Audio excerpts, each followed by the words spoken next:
soy Germán Kral y me alegro que el primer comentario haya sido ese, me hicieron llorar. Sí. Nos hicieron llorar, porque es para lo que uno trabaja tan duro, ¿no? Tanto tiempo. Para hacerlo llorar. Obvio, para hacerlos llorar y para hacerlos reír, las dos cosas. A mí me parece que es lo que nosotros intentamos realmente con tanto trabajo, tanto esfuerzo y tanto tiempo que llevo. Pero a mí personalmente me gustaría saber qué les pareció. Si se aburrieron, si no se aburrieron, si les gustó, si no les gustó. No, nos divirtió, nos emocionó, y siento que vos quizás tenés como ahí el desarraigo un poco de Buenos Aires. Si yo tengo el desarraigo, la verdad es que yo hace 32 años que vivo en Alemania y, claro. y yo siento que no me fui nunca, es lo más raro de todo. Me sucede con el 2001 en particular, que me atravesó, ¿no? como persona, entonces es muy fuerte. Me sucedió tanto con esta peli como con la serie Diciembre 2001, que uno sí. En distintos lugares y cumpliendo distintos roles narrativos, por decirlo de algún modo, sentís una responsabilidad grande, por lo menos a mí me sucede, en relación a las casi 40 víctimas que hubo, ¿no? Digamos, hubo casi 40 muertos, no solamente el Corralito y todo lo que sucedió. Para mí es un momento trágico, tremendo, que hoy día esté dando vueltas ese fantasma en el aire. Para mí es angustiante también, y bueno, desde lo personal siempre está bueno contar una historia y ponerse al servicio de contar una historia que en general no nos pertenece cuando somos actores o actrices, sino que en este caso es de Germán, y habitualmente sucede eso, ¿no? Digamos, somos parte de ese mecanismo para contar un relato de alguien y tratar de darle a ese relato los condimentos que necesita para ser contado. En este caso, me parece que el personaje representa un sector social que atravesó y vivió la crisis desde un lugar. Seguramente que ellos, trabajadores de una fábrica, lo han vivido distinto, los desocupados lo han vivido distinto, pero bueno, en este caso un tipo de clase media, comerciante, músico, que tenía digamos, que sentía que no tenía ese espacio y que no estaba pudiendo concretar sus sueños acá, busca concretarlo afuera, como dio vueltas en la cabeza de todos en aquel momento, de todos quienes teníamos cierta edad, por lo menos, ¿no? Yo saqué la ciudadanía en ese entonces, digamos, como que uno se iba preparando para ese posible exilio económico. Lo lindo que tiene la peli, que él termina valorando justamente las cosas que uno no puede valorar al momento de irse por una situación así, ¿no? Que son los afectos, que es la familia, que son los amigos, es el amor, ¿no?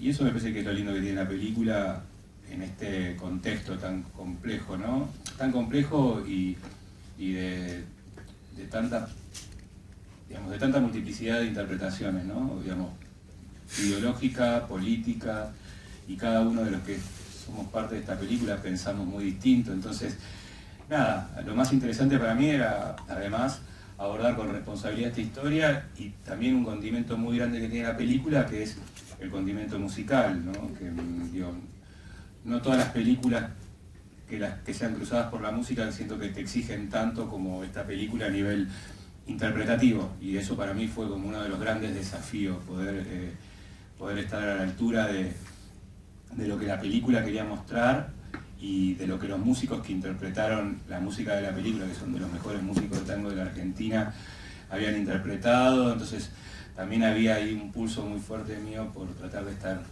haciendo un trabajo que transmita algo, sensibilidad con el momento, y que vos lo veas y que se vea cierta pericia en eso que hacían, y que no sea una toma de pelo. Para mí es como, y a la vez es una película que fue interrumpida por la pandemia.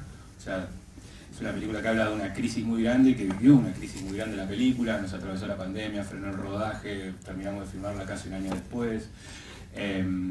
Eso también hizo que la película esté mucho más con nosotros que lo que está habitualmente una película, que no se quedó conmigo toda la pandemia, el bandoneón estaba en mi casa, entonces esa locura, esa psicótica que me empezó a tomar en la pandemia, en un momento dije, me empecé a meter a fondo con ese instrumento nuevamente y tratar de aprovechar este tiempo de parate que no sabíamos a dónde nos iba a llegar en mejores condiciones que lo que había llegado al comienzo del rodaje. Así que bueno, nada, como que siento que es una peli que tiene varios lados y nada, distintos desafíos. Hay gente que dice que Diego al final dormía con el bandoneón. Estaba ahí, sí, estaba ahí. La idea de hacer esta película se desarrolló durante muchos años. A mí me llevó 20 años hacer la película. Empecé en el 2003 a escribir las primeras ideas y la terminamos en el 2023, 20 años.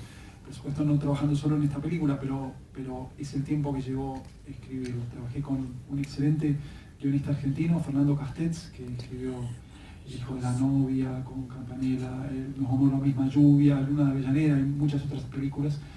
A mí me gustaba ese tono costumbrista que tiene Fernando y el humor.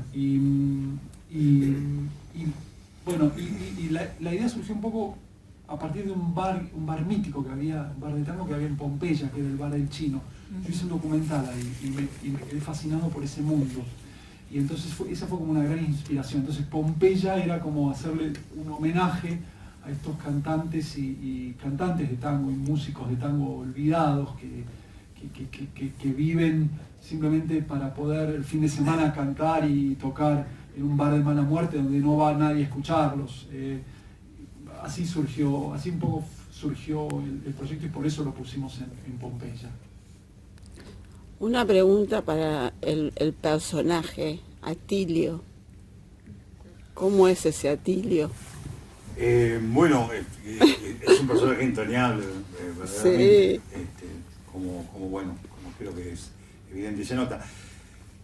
Es un personaje encantador, digamos, creo que se expone en la película claramente, ¿no?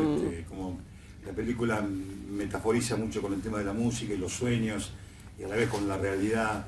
Esa combinación a mí me pareció siempre exquisita, la dura realidad que se atravesaba y gente que tratando de tener una vida con una poética musical, con sueños y un idealista y alguien que pone el cuerpo como Atilio y de esa nobleza, que son personajes que uno reconoce tanto y que están siempre ahí y en una etapa de su vida, de una madurez, de un recorrido, de tener una elección tan interesante de vida y de compromiso y de poner el cuerpo, y fatalmente ocurre lo que tiene que ocurrir, que bueno, que le ocurrió, que fatalmente ocurría, pero por supuesto él no iba en busca de eso, ¿no? Claramente, con lo cual digamos, que en este sentido quiero decir que la película, yo noto que no muestra la fatalidad, pero frente a un tipo que la verdad que su vida fue hermosa y nada, y tiene una serie de colores que tuvo para mí digamos, una partitura tan hermosa, Sí. la que se jugaba con el guión y con Germán como realizador, y con el caso realmente que teníamos, que había compuesto, que había convocado Germán, que fue verdaderamente un placer. El personaje me parece, como lo han visto ustedes, entrañable. Una vez que lo hayan visto, como que huelgan las palabras un poco, ¿no? Digamos, Sí. eso que han visto, y ponérselo era la misión mía, no ponérselo, digamos, la jerga actoral de poder darle vida orgánica a ese personaje. Y bueno, ojalá lo haya conseguido, que era el gran compromiso, yo lo disfruté mucho. Hermosos esos amigos. Lo consiguió realmente. Yo les quiero contar una pequeña historia. Cuando estábamos haciendo el casting para Atilio, yo lo había visto a Manuel y me había gustado mucho en el Ciudadano de Luz. Me parecía que tenía una gran veracidad, ¿no? Él parece un intendente. Y Sí. lo llamé Tan reconocido. Universal. Le mandé el guión a Manuel, le gustó, y yo estaba en Múnich y él estaba en Buenos Aires. Hicimos una especie de... Hicimos una charla por video, y en un momento Manuel me empezó a decir una escena, un texto de la película. Empezó a decir el texto de la escena donde Atilio y Julio se encuentran en la casa de Atilio, y él le dice que tiene que luchar por lo que cree, aunque sepa que va a perder. y me lo empezó a decir así por el teléfono y me hizo llorar. Entonces, yo ahí supe que Manuel era Atilio. Yo también supe. Bueno. Lloró, cayó. ¿Dónde firmo? Desempanada. Es que te felicito. Te felicito. Para mí fue una, Sí, fue hermoso. yo había hecho documentales fundamentalmente, era Sí. la primera vez que yo trabajaba con actores en serio además. Y ese fue un gran desafío para mí. Y yo estoy muy agradecido por haber podido trabajar con esos actores que hemos tenido, que son realmente fantásticos y que le pusieron realmente el cuerpo y el talento a esta película. Y hablo de todos, ¿no? También con Alexia, como la ex de Julio. Fue lindísimo, por supuesto.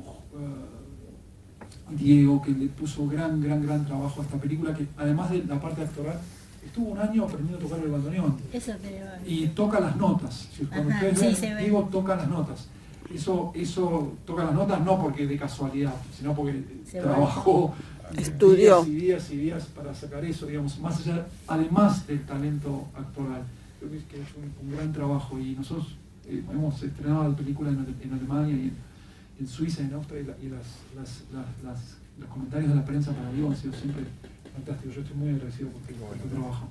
Bueno, por supuesto Manuel, que le puso una humanidad al personaje de Atilio, que para mí me conmueve cada vez que lo veo. Creo que ha hecho un gran trabajo. Y David Masajnik, que le puso al polaco un humor bellísimo y esa frescura. Y tengo que decir que en todas las proyecciones que yo he estado, que fueron muchas, quizás demasiadas, en Alemania, en Suiza, en Austria, la gente se muere de la risa con los comentarios de David, digamos, ¿no? Y eran textos que eran difíciles de decir, porque me acuerdo que los practicábamos mucho, y bueno, y eso, estoy muy agradecido por el talento y el esfuerzo que pusieron cada uno de ustedes, y el resto de los actores que nos tratan bien. Una película que también nos apoyó mucho como actores para poder generarnos esa habilidad, que es algo que no teníamos. Yo había agarrado un bandoneón en mi vida, imagínate que no es algo que lo vas a aprender, y menos que vas a aprender a hacerlo con virtuosismo. Entonces uno tiene que emular eso que está sonando, pero con una veracidad que solo la lográs también con mucha práctica, y no siempre tenés condiciones de producción donde se te acompañe en ese proceso, ¿no? Donde tenés un coach. Todos tuvimos nuestros coaches, los coaches estaban presentes durante el rodaje. O sea, a ese nivel fue espectacular, porque también nos permitió como poder exigirnos mucho, y creo que donde está puesta la cámara, porque a veces uno ve la maniobra que hace la cámara para tratar de que tampoco rindas mucha cuenta de esto que estás haciendo. Es decir, hago así con el pie, ya se va de mí. Ahora, cuando la cámara se queda viendo los dedos, viendo la boca, ahí es donde empezamos a correr riesgos, ¿no? De que se note el bolazo, ¿no? Y por suerte me parece que Mario en particular está fantástico. Una cosa, cuando hicimos el primer ensayo, vino Mario a cantar, y Mario no sabía cantar cambalache, era el único argentino que podía cantar. Fernando no lo podía creer, mi co-guionista, dice, es el único argentino que no conoce cambalache, pero se lo aprendió. No solo se aprendió el texto, sino que se aprendió los lugares donde el cantante, nosotros grabamos por supuesto la música primero, donde el cantante respiraba para poder hacerlo en tiempo. Fue un trabajo increíble. Y hay un making of muy lindo de la película, que está en la gacetilla de prensa. Sí. Ahí Mario cuenta y dice, bueno, aunque parezca mentira, dice, lo que más me gustó fue aprender a cantar como canta el cantante. Sí. Un trabajo que le gustó mucho, que hizo muy bien.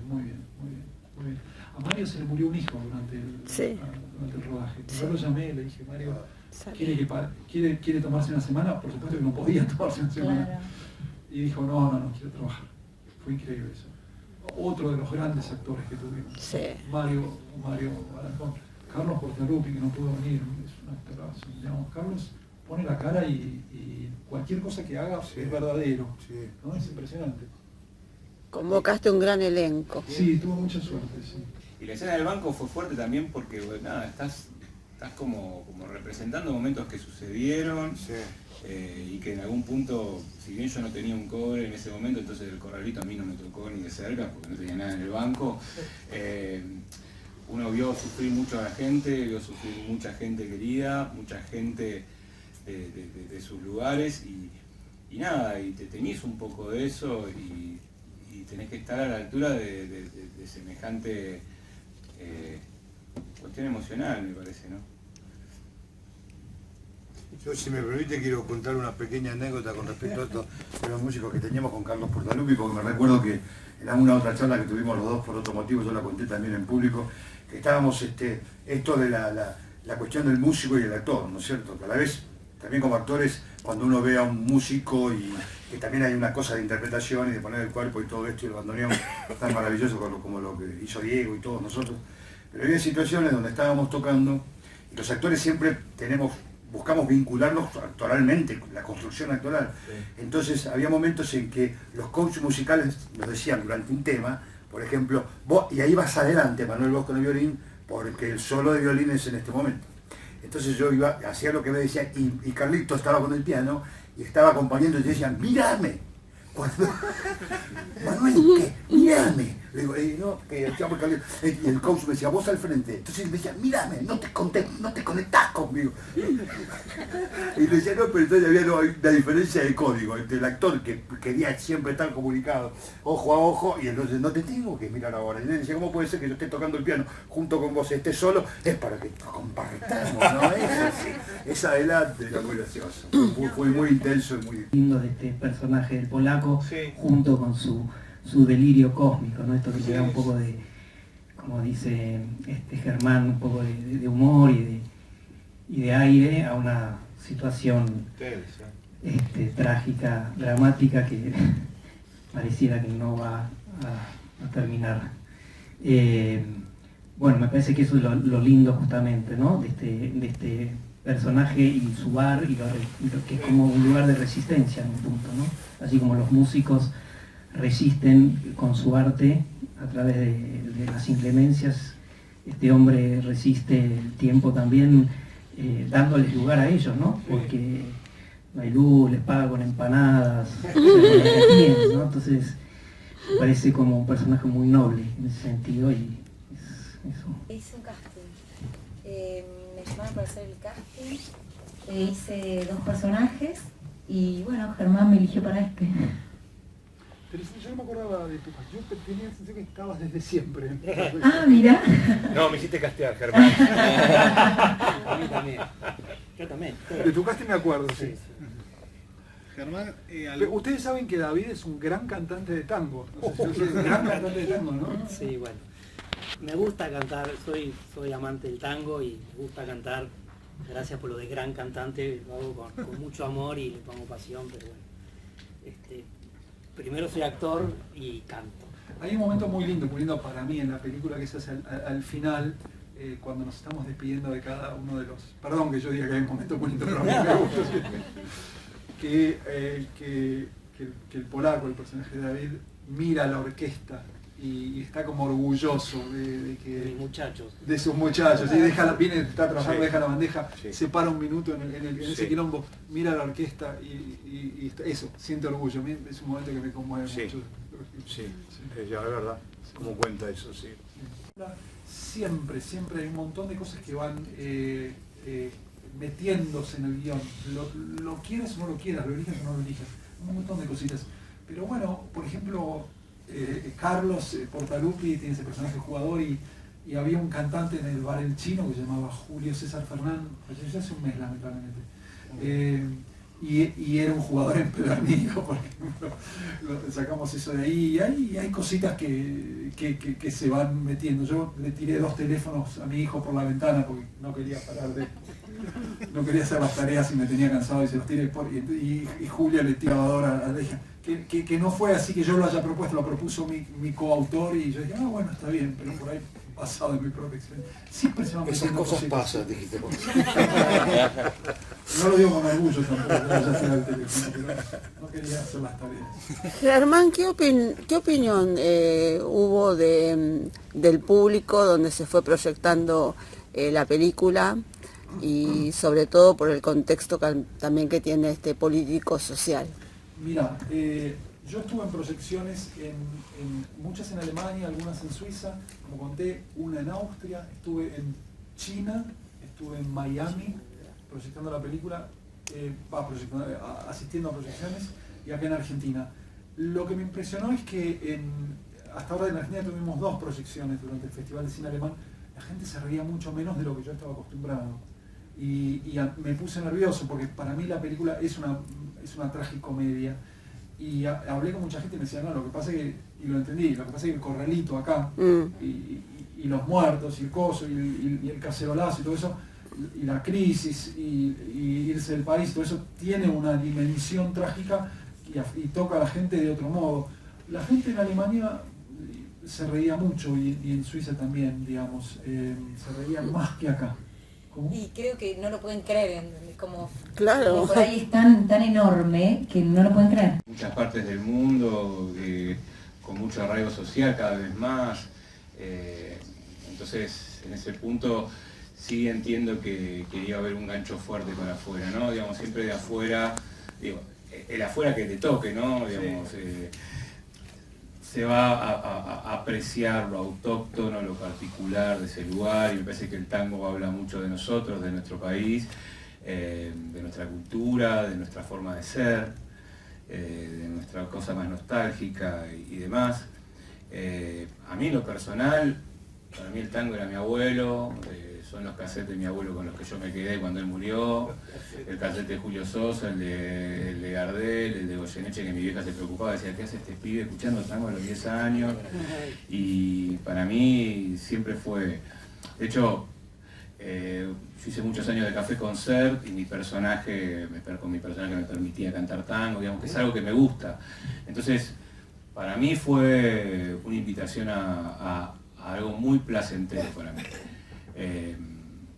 Sobre todo eso, digamos, el desafío de poder ser un bandoneonista de tango, una película que le tenga ganas de contar el hecho en sí de la tocada, ¿no? Del instrumento, bueno, eso a mí como actor me genera desafío porque me da miedo, me da inseguridad, entonces tengo que redoblar esfuerzos, pero a la vez estaba haciéndolo con algo que me gustaba, me gustaban todas las canciones, me gustaban todos los tangos elegidos, las versiones, disfruté mucho de ese proceso. Fui a los estudios guión cuando se grabaron las canciones, yo filmaba las manos del bandoneonista, me iba con esa de referencia, después tuve dos coaches diferentes con los que hacíamos un trabajo muy intenso y que por suerte después uno ve que tuvo sentido, porque muchas veces haces un trabajo muy del detalle y después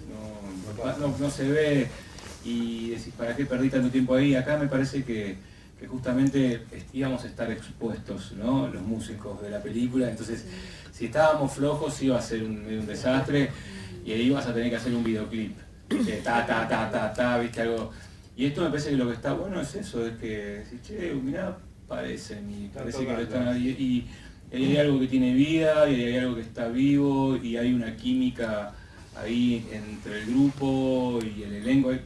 Hay placer de estar con el otro también, ¿no? Hay un disfrute de estar con el otro, con Manuel, con Carlos, digamos, en eso de tocar. Y eso, bueno, eso, viste, un poco de suerte también, no siempre se da la química, la onda, y también el contexto que te permita ir más a fondo en algo, ¿no?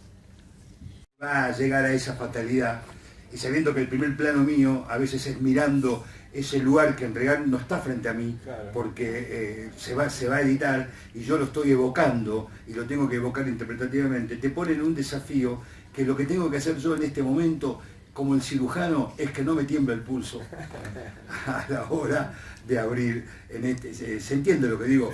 Porque quiero, por todo eso lo he vivido, pero al momento en realidad era el rigor y el vértigo de hacer una escena que éramos tantos, que era de noche, que era corriendo, que era plena pandemia, post pandemia, pero todavía no había vacunas. Claro, se completaba. El rigor que era hoy recordarlo era extraordinario. Los únicos que no tenían barbijo eran los actores en el momento de la toma, pero corten barbijo era. Quitar barbijos, acción. Corte, barbijos.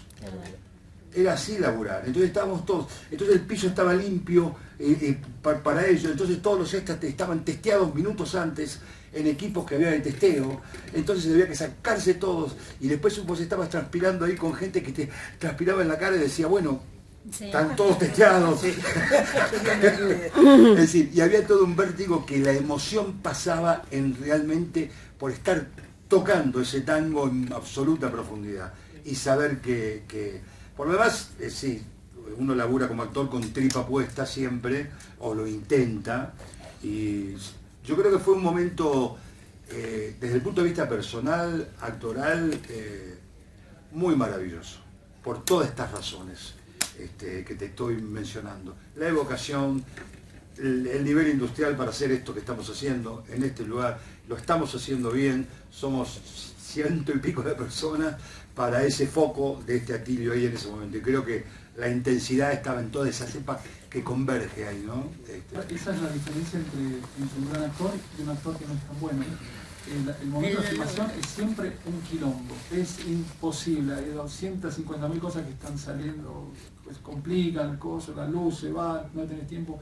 Y yo me acuerdo perfectamente cuando filmamos eso cerca de la Plaza de Mayo, y me acuerdo de esa mirada última de Manuel, cuando él veía las demostraciones, veía el fuego, veía a la gente, y digamos, por supuesto, como dice él, estaba pasando el colectivo detrás, estaba amaneciendo, estaba el pibe de utilería, el coso, y yo me acuerdo de la mirada de Manuel, que es también la que está editada, que yo la veía mientras estábamos filmando y me conmovía. Bueno, eso es lo que diferencia a un gran actor de uno que no tiene tanto talento, que de algún lado, que uno no sabe dónde está, y yo no sé si ellos tampoco saben muy bien, pero logran conectarse, sacan algo que te conmueve, y eso que sacan y te conmueve atraviesa la pantalla y nos llega a nosotros como espectadores. Eso llama, me parece, talento como actor. Y la gente simplemente lo tiene. Muchas gracias. Gracias. Muchas gracias.